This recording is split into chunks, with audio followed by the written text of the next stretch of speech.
ఆటా ఎఫ్పీఎల్ కలిసి ఏర్పాటు చేసిన సైక్లథాన్ ఉల్లాసంగా జరిగింది. నెక్లెస్ రోడ్ల ఈ రైడ్ను మంత్రి లక్ష్మారెడ్డి, మేయర్ బొంతు రామ్మోహన్లు ప్రారంభించారు. 2 కిలోమీటర్లు జరిగిన ఈ రైడ్లో 100 మందికి పైగా పాల్గొన్నారు. దినం యోగాలు, ఎక్సర్సైజులు చేస్తే ఆరోగ్యంగా ఉంటామని చెప్పారు. ఇక నగరంలో సైక్లింగ్ను ప్రమోట్ చేసేందుకు కృషి చేస్తామన్నారు నేతలు. వాస్తవానికి చాలా డిసీజెస్ను మనం కొద్దిపాటి జాగ్రత్తలు తీసుకుంటే అవి రాకుండా చూసుకోవడానికి అవకాశం ఉంటుంది. అట్లాగే చిన్న చిన్న వ్యాయామంతో, చిన్న చిన్న ఎక్సర్సైజ్తో మరి ఎన్నో వ్యాధులు రాకుండా చిన్న చిన్న డిసీజ్ కూడా మరి ఎన్నో మెడిసిన్స్ చేసుకోవడం మనం చూస్తూ ఉన్నాం.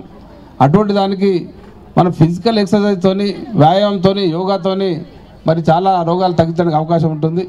మరి దాన్ని అందరూ కూడా పాటించాలని, మరి ఇటువంటి కార్యక్రమాల ద్వారా ప్రజలకు తీసుకెళ్లాలని, మరి సైక్లింగ్ను మన నగరంలో కానీ, మన ప్రాంతాల్లో కానీ, మన రాష్ట్రంలో ఎంకరేజ్ చేయడానికి ఇటువంటి కార్యక్రమాల ద్వారా ప్రజలకు తెలియజెప్పాల్సిన అవసరం ఉంది. కాబట్టి మరి ఈ కార్యక్రమాన్ని ఏర్పాటు చేసిన లోహిత్ రెడ్డి వాళ్ళ బృందాన్ని అందరికీ మనస్ఫూర్తిగా అభినందన తెలియజేస్తూ సెలవుస్తున్నాం. జై తెలంగాణ. మరి అలా సైక్లిస్టులను ఎంకరేజ్ చేయడానికి గౌరవ మంత్రి గారు అన్నట్టుగా నగరంలో చాలా ప్లేస్లో కూడా సైక్లింగ్ ట్రాక్లు మరి కొత్తగా వేసే రోడ్లల్లో, కొన్ని రోడ్లలో కూడా ఈ మధ్యన రెనోవేషన్ కారణంగా తీయడం జరిగింది.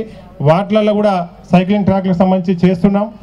అదే కాకుండా లోహిత్ గారు మరి ఇంతకుముందు రిక్వెస్ట్ చేశారు, ఈ నెక్లెస్ రోడ్ ప్రాంతంలో ఒక ఆదివారమా లేకపోతే సెలవు దినాలు వచ్చినప్పుడు ఓన్లీ సైకిల్ తొక్కే వాళ్ళను, వాకింగ్ చేసే వాళ్ళని ఎంకరేజ్ చేసే విధంగా కొంత పోలీస్ డిపార్ట్మెంట్ తోటి మాట్లాడి ఏదైనా చేయాలని. తప్పకుండా ఇదొకటి జరుగుతుందంటే సిటీలో సైక్లిస్టు ప్రియులందరూ కూడా మరి ఆ రోజు సండే రోజు కానీ, మరి సండే ఏదైనా మార్నింగ్ నుంచి 11 వరకు 10 వరకు మరి ఒక టైమింగ్స్ పెట్టుకుంటే ఆ టైంలో మరి కొన్ని జోన్స్ ఈ నెక్లెస్ రోడ్డే కాకుండా వేరే ప్లేస్లో బిజీగా ఉండని ఈ రోడ్స్ అన్ని కూడా ఐడెంటిఫై చేసి సైక్లిస్టులను ఎంకరేజ్ చేయడానికి మరి తప్పకుండా ప్రయత్నం చేస్తామని హామీ ఇస్తున్నాం.